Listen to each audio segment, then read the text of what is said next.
Good morning to you all. Yeah. It is a pleasure for me to be here today to address the 2009 Global Corporate Citizenship Conference. Let me begin by thanking you, Steve Jordan, and your colleagues at the Business Civic Leadership Center for organizing this event and bringing together such a wide array of corporate, public, and not-for-profit actors. I am particularly grateful to the U.S. Chamber of Commerce for deciding to associate itself with the global celebrations that have brought me in town, the World Habitat Day, and agreeing to have Steve serve as a member of the honorary committee. Thank you so much. Ladies and gentlemen, as you have already heard, I am an African. My country is Tanzania, but I would be pleased to be an African American, and the difference is sometimes just to make a clarification. So I am heading this United Nations agency, as you have heard, called UN Habitat.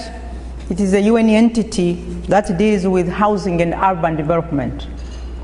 So within the family of UN programs, we are mandated to promote the development of sustainable cities and towns, and also to reach the ideal, which is the United Nations ideal, of adequate shelter for all. So, World Habitat Day is a moment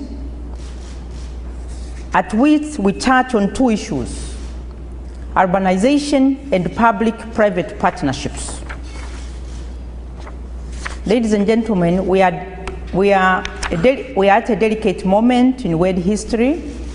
This I'm sure you are all aware, and that's why you are here this morning. Underlying major issues of the day, including climate change, national security, global health, and economic recovery, are the far more insidious challenges of rapid urbanization. So within this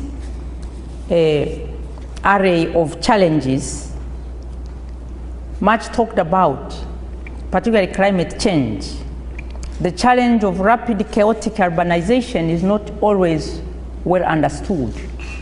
In fact, in the United Nations, and I believe elsewhere, there is a lot of focus on the challenges of migration, given the realities of advanced technology in which we live, but very few people make the connection that urbanization precedes international migration. So basically, urbanization is also another word for migration. So for the first time in our collective existence on planet Earth, we have become the majority of us are now urban.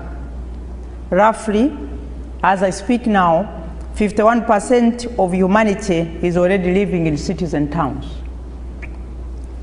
So my colleagues in the United Nations predict a rapid explosion in urban population growth over the next 30 years, such that by 2050, the percentage of us living in cities and towns will jump to 70%.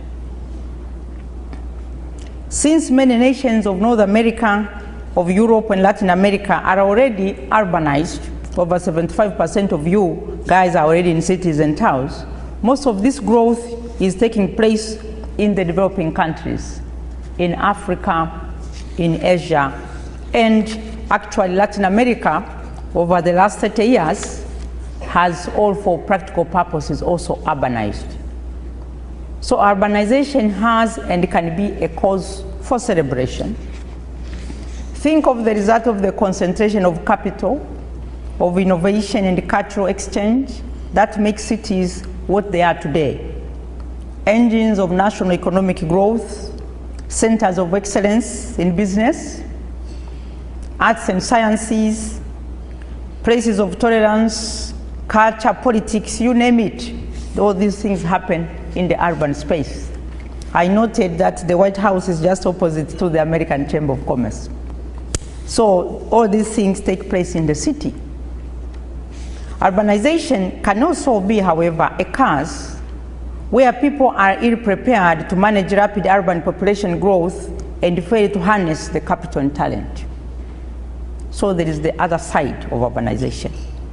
This is particularly so in countries where urbanization is not accompanied by economic growth, where cities lack business to absorb the incoming labor, and where local governments are not well resourced to plan for or finance growing demand for water, for housing, for electricity, for roads, and other basic services. Ladies and gentlemen, a growing number of cities fall into the latter category. Roughly, as we speak, 1.1 billion people live in slums and squatter settlements. At current rates of slum formation, the United Nations anticipates that the number will rise to 2 billion by 2030. Stated bluntly, in 20 years, 1 in 3 people will live without basic services, ill-equipped to realize their productive capacity. Maybe I should pause here to define what do we mean by slum. A slum is defined by us, UN Habitat, on behalf of the international community, as a dwelling where one or all of these things could be missing. Either you don't have water, or sanitation, or a durable building material, or you are overcrowded, or you could be without security of tenure.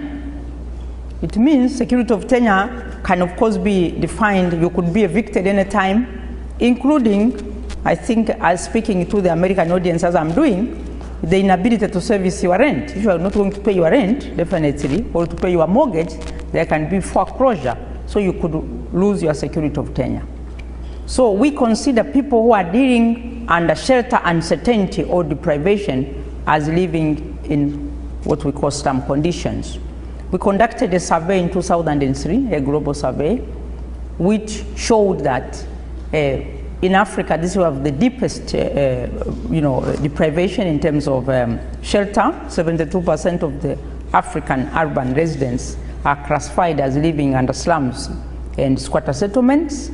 46% Asia, 32% in Latin America, and you will be surprised, even the advanced societies, it was around 6%.